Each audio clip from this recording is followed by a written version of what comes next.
opinions and views expressed in the following program are those of the speakers and the host, and do not necessarily reflect those of Yoakley Scott Corporation and your sports network. Yeah, I've been closer to Jesus before, so can you help me out? Oh, can you help me out? Am I on my own? Am I on my own? But can you help me out? Am I on my own? Am I on my own? Or can you help me out? Can you help me out? I've been scared to look in my soul.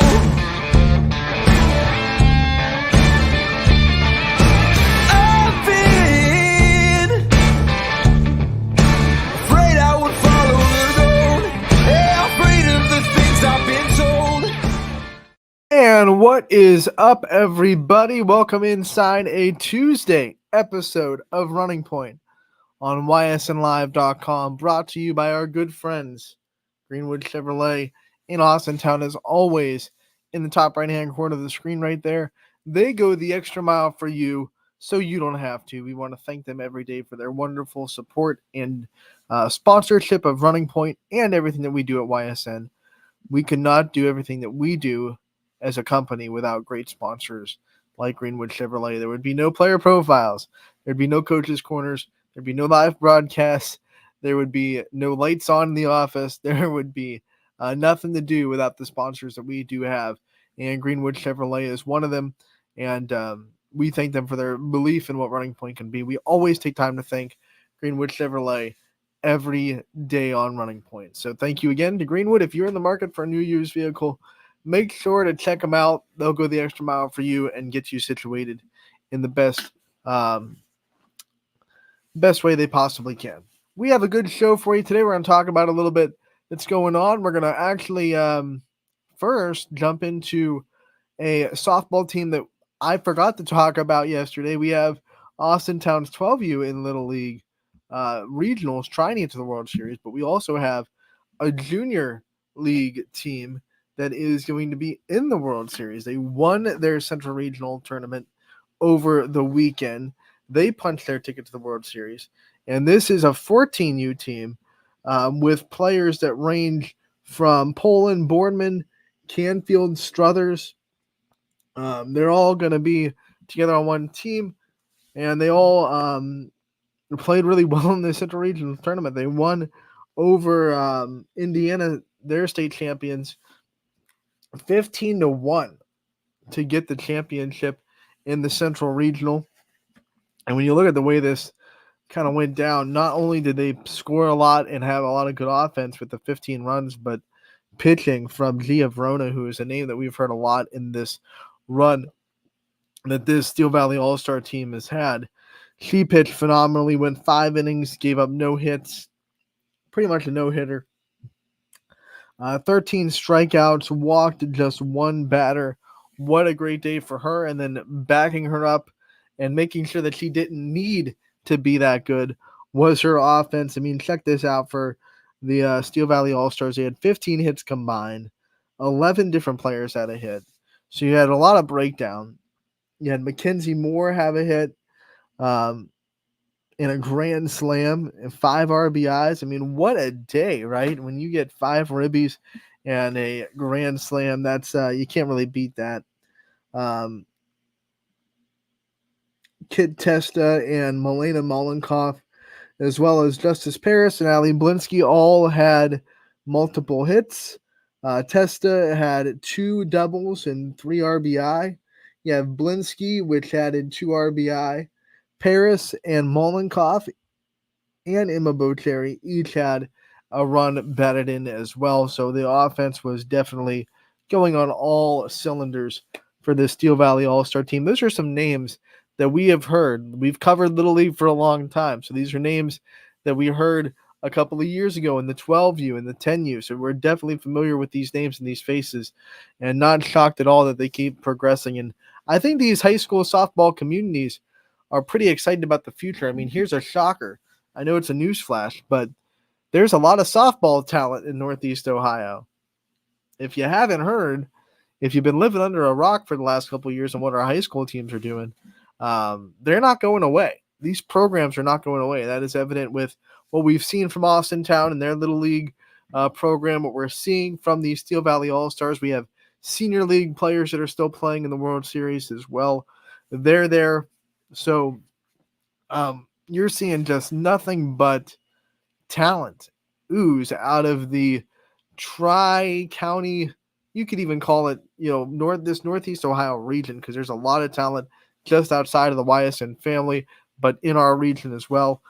This Northeast Ohio is blessed with not just talent that's currently on the high school rosters, but as we can keep seeing, talent that is going to be on the high school rosters in a very, very immediate future.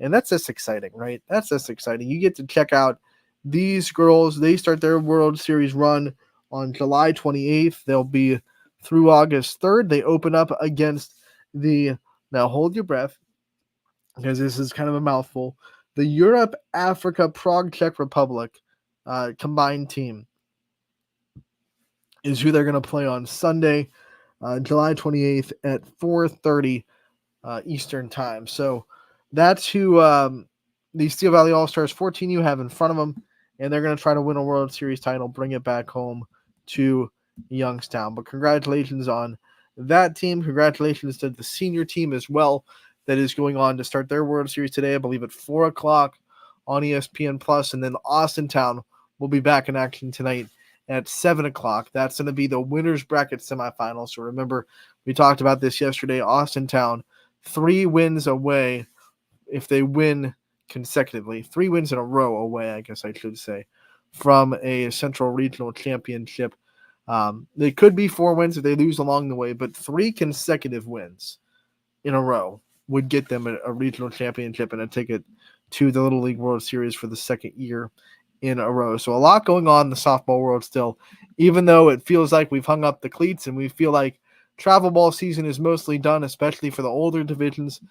Tryouts are starting, but hold the brakes, because Little League softball and Junior League softball and Senior League softball all still in action. So we still have a lot to be excited about. If you're a softball fan like me, not trying to let go yet of the season, trying to hold on for as long as you can, you still have a lot to be excited about in this area when it comes to the sport. Now, another thing, as we transition from that, and we are actually going to share the screen for this one so we can show you kind of what this is going to look like on YS. And another thing that we are excited about as sports fans, I think I talk to everyone when I say this, but we are excited because the NCAA has released NCAA 25, college football 25, 11 years in the making. I don't know how many kids are like me that grew up with NCAA college football video games. I definitely did. Dynasty mode for days. We used to play it in the office at YSN. We would pick MAC teams to try to make a dynasty with. I think we had Bowling Green for a long time. Richie Giuliano, by the way, is a legend on this game. I hope he's out there somewhere playing it to the full potential. But we have a really cool feature thanks to the talents of Sam Torres, who for some reason is one of those people that likes to just work on a video game and build stuff instead of actually playing the football. But he has the team builder up, and he has put this in front of us, this awesome opportunity to put another vote in the community's hands. We love to see these communities show up and show us how much they want stuff in coverage. So this is another opportunity, kind of like Big Dogs, to put your team on the map and get them on YSN. This is a college football 25 team builder competition. So what's going to happen is you have until the 1st of August, which is a couple of weeks, to go on to this website, YSN. You can find on the YSN socials the link for the voting. And you will vote for your favorite high school. All of the YSN family high schools are here. I double checked from the 440 all the way to The southernmost in Wellsville, I believe, is the southernmost. They're all here. Vote for your favorite high school. And at the end of the vote, the winner of this poll is going to have a team with the full roster, numerical jersey uniforms, and stadium. And, as correct as the game will possibly let us, football stadium, accurate, created in Team Builder, and then being able to use to be played in the NCAA college football game 25. You can go to the 440 Facebook page that Sam Torres runs for an idea of what this will look like, as he's already done it for the 440 teams. So, like Jefferson is the example he used. You can go out there and see what it will look like, but it is really cool. Actually do take my word for it. But if you don't, go to his Facebook and see it. It is awesome. It is really cool to see these high schools like come alive in a video game. So if you want your high school to be built and playable on the college football 25 EA Sports game, make sure to head to our social media pages, follow the link on there, vote for your favorite high school, and get them on. Get them in the game, right? EA Sports, right? It's in the game. Get your high school in the game. Get out there and vote. Like I said, all the YSN high schools are on this list, and it's just like big dogs. I'll just give an example here. We'll go with the Potters here, East Liverpool, because they have an awesome football arena. Oh, I didn't know the arrows would change my vote. So we'll go with East Liverpool. We will scroll down to the bottom, and you'll hit vote just like you would for big dogs. It's just a longer list. And as you can see, we have 1,361 votes already in, and the poll has only been up for a couple of hours. So make sure to get on, vote for your favorite teams. The voting will balloon as more time goes on, and you have until August 1st. That is when the poll closes. So to do the hop on the calendar and do the math real quick, you have 8 days. 8 days of voting. August 1st is a week from Thursday. That's when the voting ends, and that's when we will reveal what team will be in the game. So make sure to go over to our YSN social pages, find the link to this, vote for your favorite high schools, get them in the game, and we're going to have some fun with it. So make sure to do that on ysnlive.com. We're excited for it. We're also excited for high school football coming Friday. Believe it or not, 5 weeks, 5 Fridays left to go until the first Friday Night Lights for high school football. Volleyball starts even earlier, and golf, believe it or not, is the earliest high school golf will start August 1st, the same day that poll closes. We'll have golf matches that involve YSN family schools as well. So it is upon us, everybody. Fall sports is looming, and it is smiling down on us with the weather still very good here in Northeast Ohio. Man, I can't wait. I can't wait for volleyball. I can't wait for golf. Can't wait for football. It's been a summer where we're kind of just waiting. There's a lot of stuff to do. We're still getting content, of course, but it's like the calm before the storm. And eventually you're like, I want to be at a game every night like I was for volleyball, basketball, and softball season. So I'm kind of itching here. I'm kind of itching to get back to being in these communities every night, Monday through Friday, even Saturday mornings. Can't wait. Cannot wait at all. So it's coming soon. So are the high school high school football, volleyball, soccer, golf, all those previews that we have in the preseason with Coach's Corners. That'll be coming up in the month of August as well. So those are some things that you can look forward to on YSN in the coming weeks. But the other thing that you can look forward to today, don't have to wait at all, is another installment of Living the Dream. We've been doing this all summer long. It is a softball segment that has gotten us through the summer on this show, where we take players that have been where our softball players in the YSN family are right now, dreaming of where they want to go to college. Some of them are already committed to these big colleges. Some of them are trying to get to these big colleges. We're talking to players that have been there, that have lived through it, that have gone through the journey, that have the advice and the wisdom that those years have brought them. And we're bringing them on to talk about their journey, their story, because you can learn a lot from people that have been where you want to go. One of the best ways to get advice about the path you want to take is to learn from people that have already walked it. And that's what this series is all about. It continues today with someone who has been to a lot of different stops. Oklahoma. We all know what their softball program's about. Spend some time there, learn from that program. Ole Miss, the Rebels, building a program there, and then finishing her graduate season at Texas A&M last year. Played in the Super Regionals against Texas. Very, very close to knocking off the team that went to the championship series against Oklahoma. And it is my pleasure to say that today's Living the Dream segment will be Brooke Vestal from Texas A&M. You might know her from Ole Miss. You might know her from Oklahoma. It might be just be a hometown hero, right? But wherever you know her from, she's going to be featured on today's episode of Running Point. And that will be coming up after this commercial break.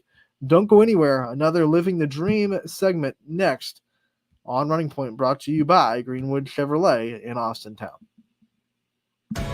21 News delivers the news as it happens, using the latest technology from where it happens. Live here outside the Mahoney County. On air, online, Wednesday afternoon weather update. Very dangerous. and on the 21 News social media platforms. I'm on the road right now. 21 News, the Valley's only locally owned source for trusted news since 1953. Craftsmanship to us is 60 years of pride and dedication. Passed down from generation to generation. The hardwood floors that your kids take their first steps on. The solid wood doors you quietly close at night. The things we create day in and day out are the products that end up turning your house into a home. At Baird Brothers Fine Hardwoods, uncompromising quality and craftsmanship built our business. And it will keep us moving forward for generations to come. Going the extra mile at Greenwood Chevrolet means we want to take care of the community that takes care of us too. And we have to work together always. And that's how you stay in business for 40 years. You know, I love being a helper because when I help somebody, it makes me feel good. It means a lot that I can make a difference in others' lives. So I will do everything I can and just being there for them every step of the way. I want them to know within the first 5 minutes that they could depend on me. That's what going the extra mile means, only at Greenwood Chevrolet. Before the lights come on, before the workday begins, before a long day is ended, or it's time to have fun. It all starts with the people at Joe Dickey Electric. From replacing a light fixture in your home to building a substation for your business, no job is too big or too small. The people of Joe Dickey Electric power them all. Joe Dickey Electric, over 60 years of powering the Mahoning Valley.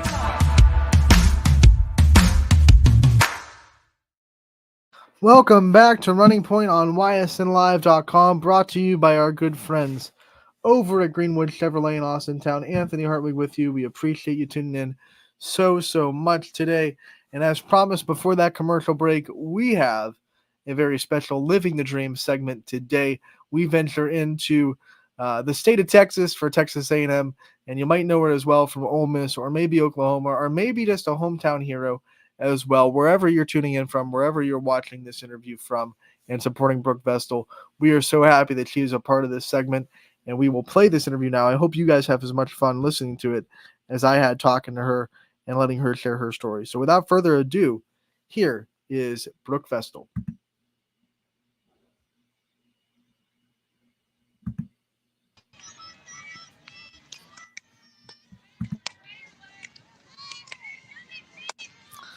Anthony Hartwig here with another segment of what we call Living the Dream. We've been doing it all summer, and we have another very special guest.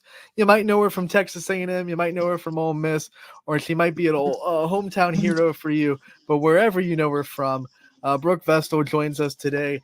Brooke, thank you so much for taking the time to be here and talk about your softball journey. I'm really excited.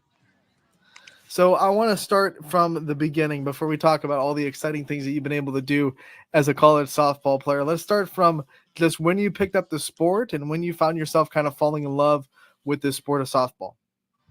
So we originally picked up softball because my mom played a little bit growing up, but most importantly, Little League softball was during the week and Little League soccer was during the weekends. So my mom and dad did not want to lose out on the weekends. And then once I got to about 10, I picked up pitching. and was good enough to make a travel ball team. And my parents ended up losing their weekends anyway. So that's how we got started. And I picked up pitching in Portland, Texas with Coach B. Taught me the fundamentals and is a big part of why I am where I am today. And then I moved to the Bombers when I was about when I was 11, I moved to the Bombers, and I was not ready to be a Bomber. I just wasn't good enough to compete at that level yet. So I moved to the Austin Stars, where I was able to get a ton of innings and perfect my pitches at that time. What I needed was innings. I needed to compete, and I got that opportunity with the Austin Stars, as well as some really good coaching. And when I went back to the Bombers is when my recruiting process started. If only your parents knew how many weekends they'd be giving up, right? How many weekends they would lose, because they ended up losing a lot of weekends. I want to talk about pitching. Picking up pitching at 10 years old. I know, talking to a lot of pitchers, it's a craft, it's a science, it's something that you have to love, just the craft of pitching. So when you started picking it up, what was it about that position that made you kind of really enjoy it and made you want to work hard at becoming the best pitcher you could be? So first picking it up, I'm very tall, and I got very tall at a young age. So I was pushed towards pitching. Hey, you have great long levers. Pitching could be something you'd be really good at. And I started working with Coach B, and honestly, she made it really fun. Every day she had a new little tool for us to use, whether it was a spinner or a flapper, whatever it may be. So I was excited to go to lessons and work with her and try these new things. And then the more I went to lessons, the better at pitching I became. And the reality is we all love to do things that we're good at. But you're right, pitching's a lot of work, and you do have to love it. What was it like transitioning from softball is something that I love to do, it's fun, to then all of a sudden it's softball is something I want to put a lot of work into. Softball is something that I might be able to go to college in, and softball is something that I'm going to not just love, obviously still love it, but love it enough to put that much work and time into it. So when I moved to the Austin Stars, it was not a big organization. I think we had 114s, 116s, 118s. And I had coaches that I really loved and a team that I really loved. And I was just competing and having fun. We went to PGF when I was in the 7th grade. And that's when, at that time, coaches could recruit 7th graders. We could verbally commit in the 8th grade. So in 7th grade, when we were at PGF and all these coaches are watching, we were like, hey, maybe I do have a shot at this. Like, I have the opportunity to do something special here, and now I just got to work at it to make it happen. Little 7th grade Brooke, seeing all those college coaches, I mean, was that an inspiration? Was that more pressure? How did you handle all of a sudden being that reality setting in that you can make a college career out of softball? It was really exciting. Softball, we were a smaller team from Austin, Texas. I'd grown up playing softball in South Texas. Not many people went to huge universities at that time. So it had never really been something we'd thought about. And to see all those coaches and to see the response that I was getting, it was really exciting. It gave me something to work towards. Let's talk about your specific recruiting process, because I know everyone is different. Everyone has a different recruiting story. What was yours, and what did you go through before you decided to make Ole Miss your first home? So I actually committed to Oklahoma in the 8th grade. So my recruiting process, my spring of 8th grade, I drove up to Oklahoma with my family and committed to be a Sooner. And for my recruiting process, I had picked out 5 schools that I had a lot of interest in, that I could see myself going to. I visited them, talked to the coaches, and I knew that Oklahoma was where I wanted to be. I honored that commitment and spent my first 3 years there. And sadly, it just didn't work out. I wasn't ready to pitch at that level. So I entered the portal hoping to find a place that I could go and compete at and take what I had learned at OU and impact another program on and off the field. Because it's a championship program. It's a championship culture. You have to have certain standards, and I was excited to take that to a new place. So I went through the recruiting process again, through the transfer portal, And that's when Ole Miss reached out to me, and I connected immediately with Riker and Jamie, ended up committing there, and I spent 2 seasons at Ole Miss. And then you go and you spend your last season of eligibility at Texas A&M, back home a little bit in your home state of Texas, still in the SEC, and you get to be a part of that program. What was that like to have one more year of eligibility and go spend it with the Aggies? I didn't know if I was going to take my 6th year, so I ended up redshirting when I got to Oklahoma to develop more, learn from the pitchers above me. And my 2nd year was COVID, so I ended up with 2 extra years of eligibility. And I was far away from home for the first 5. It was a 7-hour drive to Norman, Oklahoma, and it was a 13-hour drive to Oxford. And I was ready to see my family. I have 2 sisters. My parents were all very close. So to be able to come back to Texas and, 1, be around my family, but 2, be a part of a year that was so special. We go to Supers. We compete with Texas, the #1 seed. We proved a lot of people wrong and did special things. So I personally couldn't have asked for a better 6th year. So let's talk about just your whole college experience as a whole, you know, especially the start of it, because I want to talk about going from high school into college, where when you're that high school age, you're a big fish in a small pond. You can dominate a lot of high school batters, and then you go into, for you, Oklahoma. That's the biggest transition you could possibly go into. What was it like mentally trying to prepare for that, and what was how was the reality setting in that, you know, this was a whole different world of softball? So in high school, I committed to Oklahoma in the 8th grade. I was the #1 recruit. Everything was going about as well for me as it possibly could have. I wasn't used to failure. I wasn't used to being a teammate.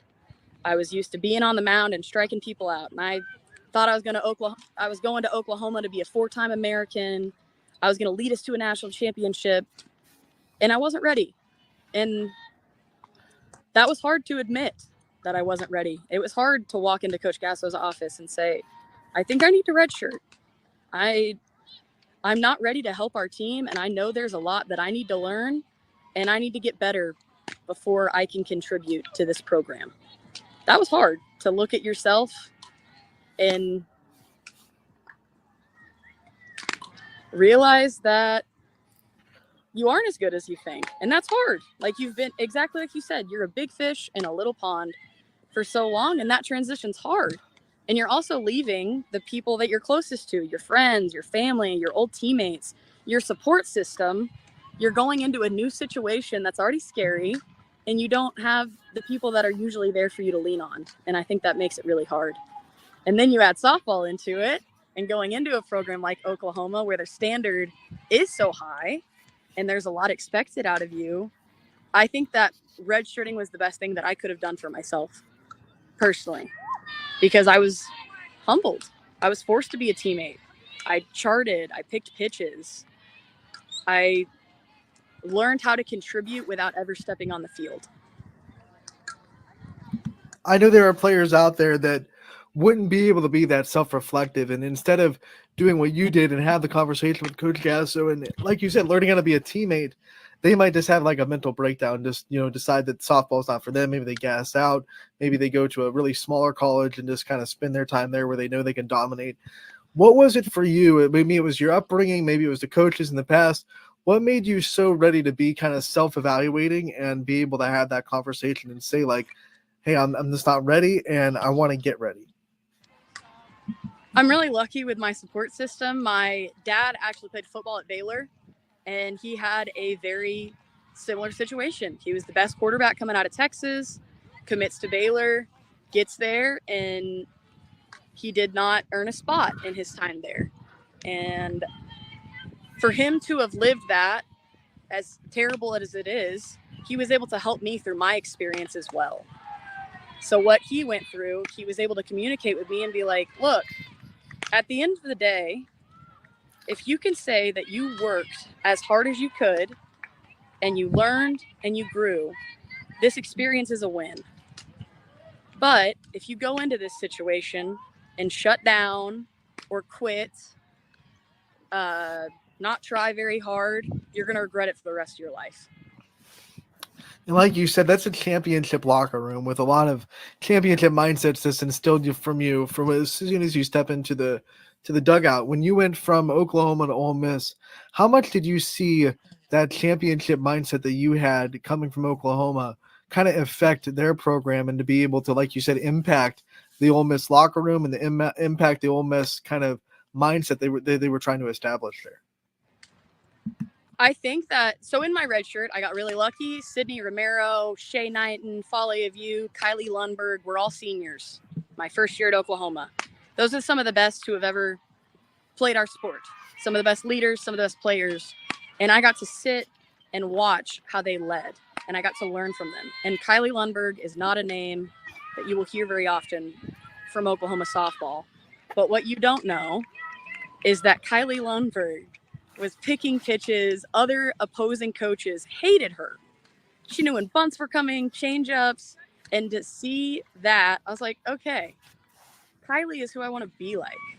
So I took that to Ole Miss, and I think at first they were a little confused by me. A big thing at Oklahoma is Coach Gasso loves communication. So when we're doing defense at practice, everyone's communicating.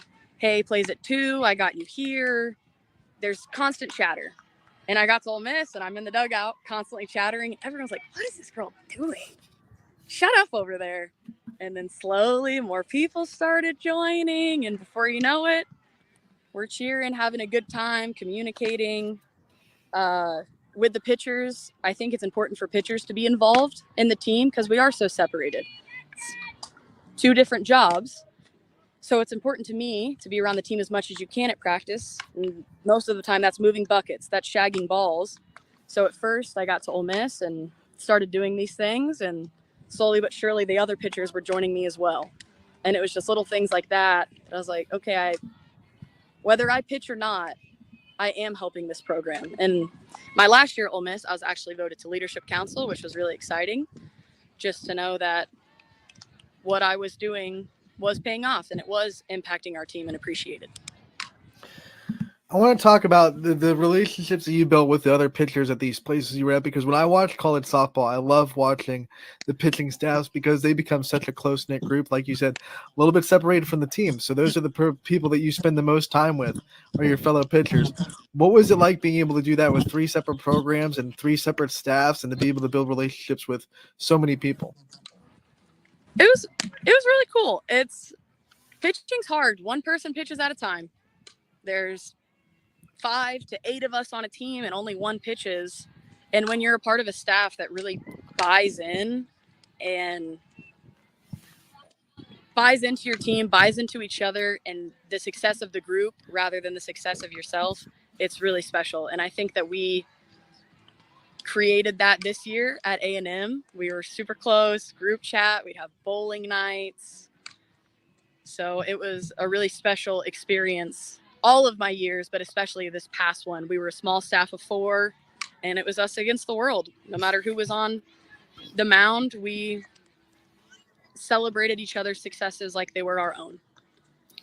Yeah, you talked about, the run that you guys had this year, going to supers and really pushing Texas to the ultimate brink that you possibly could. What was the whole season this year like at Texas A&M when you're a program that maybe not a lot of people expect a ton from, and then you were able to not just do as well as you did, but then go and make a really good run, exciting run into the tournament? What was it like to go through all that? It was just the mentality of like, no one likes us but us. And that's okay. Now we just got to go out there and do what we know we can do. And by the end of the season, we were playing at the level that we knew we could play at all year. So it was just about ignoring the outside noise and focusing on Texas A&M softball. And I think our staff does a really good job of that, of keeping us focused on our dugout and not outside noise. That being said, I think, and this might rub people the wrong way, but I think Texas A&M has one of the best fan bases in any softball program in the country. What's it like to be a part of that hoopla and to be able to play, in College Station with the 12th man at your games and to be able to have that kind of support? It's amazing to have them all there through the whole game. So one, they're cheering the whole time. We A&M baseball started the ball five, and softball's picked that up. So now the whole stands are cheering, chanting. Sometimes we get the yell leaders out there to get the crowd going, and there's nothing like playing against whoever it may be and hearing beat the hell out of. Like, yeah. So the environment itself is just really exciting. And then at the end of the game, we sing the war hymn. Everyone's linked up, and it's just, you have to be a part of it to understand it. When you go to programs like that, and I'm sure Ole Miss and Oklahoma are the same way, where you have tradition there, you have plenty of players that have come before you that have made that program great. Do you get to kind of, how involved do you see the alumni? I mean, do you get to meet some of the players that have been there before, and do you get to kind of feel that support of the people that have built the tradition there? 100%. We had an alumni weekend this past fall, and we played a game, and the alumni were there. We had a huge turnout. Like, people from the 86 and 87 national championships came back. We honored them. They told us stories. They told us what it means to them to be an Aggie, not just a softball player, but an Aggie in general. And I ended up meeting Amanda Scarborough and Jamie Lopre, who have been just amazing. I want to get more involved in softball with Alliance, with Bombers, doing camps. And both Jamie and Amanda have been incredible. So now I want to bring this back full circle and talk to the high school players that we're going to be covering and that we're talking to. What were some lessons that you learned, especially through your college career, that you think you kind of wish you would have known before you stepped on campus at Oklahoma that first year, that now you know because you've gone through it? What were some things that you're like, man, if I knew that back when I was 18 going onto a college campus, things might have been a little bit different? I like this question. What I wish I would have known. The first thing that I wish I would have known is that comparison is the thief of all joy. And my journey will never look like someone else's. So why would I compare it to them? Because sitting there and picking yourself, well, she's doing this and she committed and she's pitching, you're going to drive yourself crazy. I wish I would have known at 18 to not be so worried about the outside, what people were saying about me, what was being posted, being so wrapped up in what everyone else had to say about me, instead of realizing, like, I can do this. I got this. Having confidence in myself and the work that I had put into it. So the first thing would be focus on your own journey. Don't worry about other people, because things are going to work out. The second thing,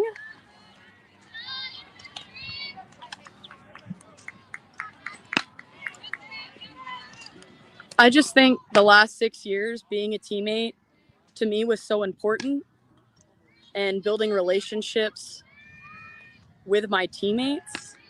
My other advice would be buy into your team. Get to know them. When you show up on campus as an 18-year-old freshman, it is so easy to hide with the other freshmen, to just stay with them, not making waves. No, I wish I would have known, like, go up to Jocelyn and be like, hey, you want to go get coffee later? Hey, you want to go hit in the cages later? Building those relationships with upperclassmen who, one, have been there so they can help you through this, but two, now you're just building a better culture for your team. I think that is really important. So that would be my advice. When you look back on the way that you committed early, and I know people can't commit as early as you anymore, but we have some players that we're covering that committed like right out of their summer going into their junior year as early as you can now. How did you kind of stave off the idea that I'm committed now, so I don't have to work anymore? I got this locked down. I'm just going to cruise through the rest of my high school career. And when I get to Norman for you, I'm going to be, just where I am. Like, how did you kind of keep working, stay motivated after you were already committed and you knew where you were going?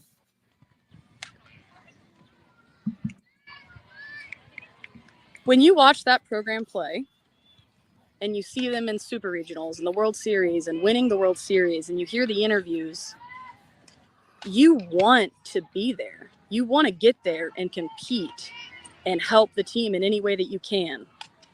And if you're not working, you're not going to do that. So the motivation is watching the program, seeing their successes, and going, that's what I want. I want to be a part of that. And in order to be a part of that, I got to work. I've asked every player that I've brought on this, and it's always fun to get these answers. What was your welcome to college softball moment where you realized really quickly that the reality hit you? This is a different world. My welcome to college softball moment. Coach Gasso scheduled a cooking class for everyone, and I rode with the other freshmen. And let's say it was supposed to be at 5 o'clock. We got there at 4:59.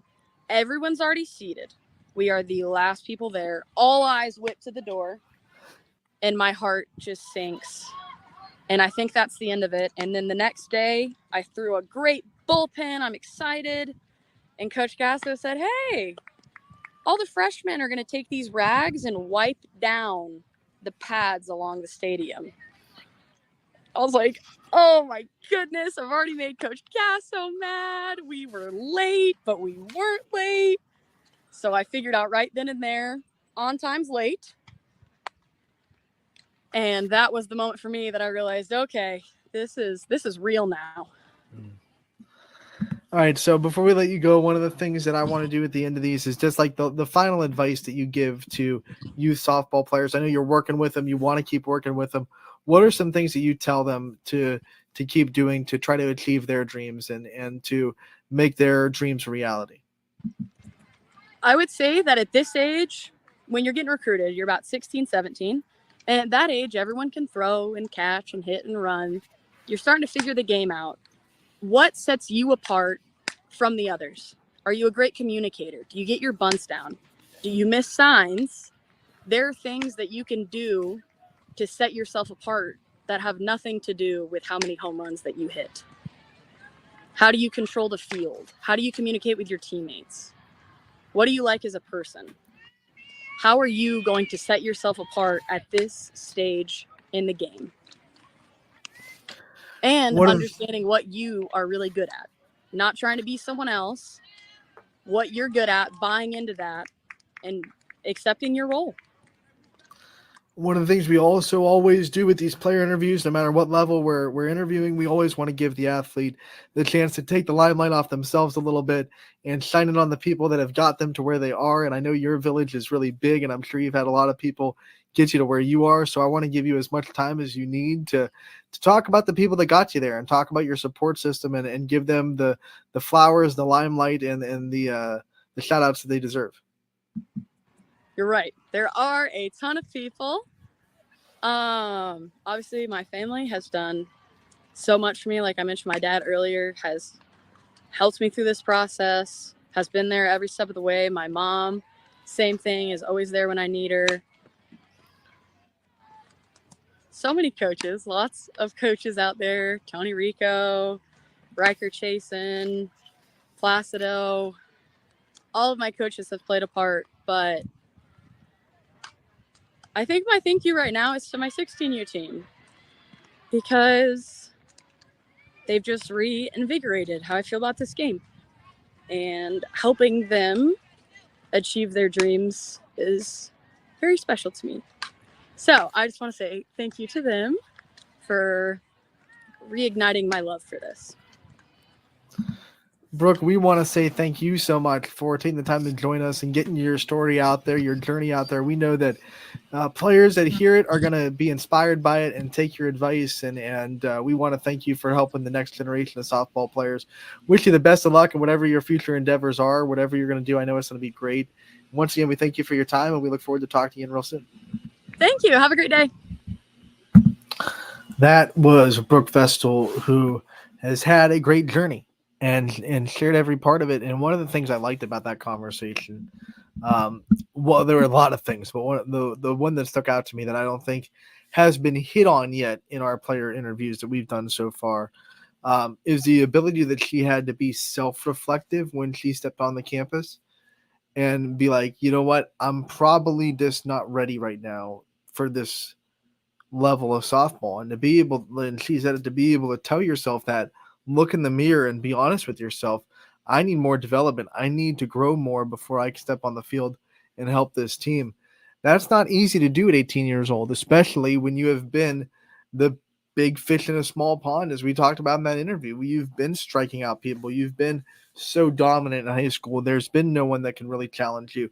So then to step on to Oklahoma and be like, I'm not it yet. I'm going to get there. You have confidence that you're going to get there. You trust the process. She didn't quit. She just said, you know what? I need time to build as a teammate and build as a pitcher. I need that redshirt year. And to have that self-reflection and be able to be honest with yourself like that is a crucial characteristic to someone that does not quit when things get hard, because a lot of people would hit that wall and they would either go to a school that was really easy to go to and I am going to absolutely dominate here because it says I'm better than everyone here, or quit. And I've seen it happen. I know every college coach has seen it happen. You ask any college coach, they've seen freshmen come on and wash out. They've seen freshmen come on and transfer to much smaller schools that just they're a lot better than they can go and they can rack up their stats and feel good about themselves. But to be able to self-reflect, look yourself in the mirror and say, I can be on this level, I deserve to be on this level, but I'm not there yet, and I need time to develop myself further so I can get there. And then to be able to have that conversation with the coach that recruited you to be there is just a big part of her journey, and it could be a part of your journey if you're watching. If you get to your college campus, you have to be able to really quickly self-evaluate yourself on where you stand and to be able to have those conversations with your coaching staff. Hey, I need development. I'm not going to be able to help this team if I am selfish and just get on the field. I'm not there yet. I need to get there. I believe I can get there. I have the confidence I can get there. I just need time. And to be able to say that and to be able to reflect on that yourself without someone having to tell you constantly, because you can hear that from a coach, but if you don't believe it, if you're not able to look yourself in the mirror and tell yourself that, then if a coach says it, it just, coach is just being mean, coach is being over critical, I'm it. You feel like that. You're not going to survive at that level of softball. You're just not. It's going to humble you really, really quick. And she survived. She went through, redshirted her first year, played 2 years at Oklahoma, went to a program where she knew she could make a bigger impact and build up a championship culture with everything that she learned from Oklahoma. Did that at Ole Miss, and then went from Ole Miss, graduated from Ole Miss, had one more year of eligibility like most COVID people do, and took it to Texas A&M and just had the time of her life down there as an Aggie. And as I said before that interview, Texas A&M, a really strong team this year that surprised a lot of people, that got to the Super Regionals, that pushed Texas to the brink. One of the more fun games of the whole tournament was that deciding game between Texas A&M and Texas. You could tell that rivalry was fierce, and no one wanted to lose that game. And although Texas eventually won and eventually worked their way to the championship series, Texas A&M probably pushed them the most of any other team in that tournament to the absolute brink, to an elimination game, winner take all, super regional final. It doesn't get better than that. And now we're seeing what she's able to do, helping the next generation. And like she said, reinvigorate that love for the game. I think that's a big part too. Always find ways to re-spark the love for the game, because there are going to be moments in your career when you go into college, I guarantee it, where it gets really hard. You're in class, you're doing all the lifting, you're doing all the early morning workouts, then you have to go to practice, and you have to go to a game. It's going to get really hard, and you're going to have to find more ways to fall in love with the game all over again. If you don't, you're going to get gassed out, you're going to run out of steam, and then you're going to lose that love for the sport. And if you don't love the sport at that level, you're not going to survive again. Because once again, it's a job down there in college. They expect you to have all these responsibilities. If you don't love what you're doing, it's not worth it. And it becomes very evident when you lose your love for the game. So find other ways. Find ways to fall in love with the game constantly. Find ways to be passionate about the game of softball. And Brooke did that throughout her whole career. What a great conversation. I want to thank her for her time giving it to us. And another great segment of Living the Dream that we've been doing all summer long. We will continue to do that throughout the rest of the summer until we hit to the fall sports previews, of course. And I want to thank everyone for tuning in today. We had good viewership numbers like we always do. So thank you so much for the time, for checking in on YSN Live. and checking in on Running Point. We want to remind you that we will be back here tomorrow with Scotty Mincher on the show every Wednesday. He was sick last week. He'll be back here this week, and he'll be on the show to bring up his thoughts and talk about what he wants to talk about. It's always great when Scotty's on the show, so don't miss that tomorrow from 1 to 2. Reminder that the 16U, the Senior World Series, starts today at 4 o'clock. Check those girls out that are local representing. And then also the Austintown 12U team plays at 7 o'clock on ESPN+. Make sure to check them out as well as they go to try to take another step into the Central Region Championships. Make sure to check all that out. Also, a reminder, head over to ysnlive.com/inthegame to vote for your favorite high school to be put in Team Builder in NCAA College Football 25. So you can have your school represented on the game as well. All that and more still coming on YSN, and we'll be back tomorrow from 1 to 2 with Scotty Mincher. Thank you again for tuning in today. Running Point, always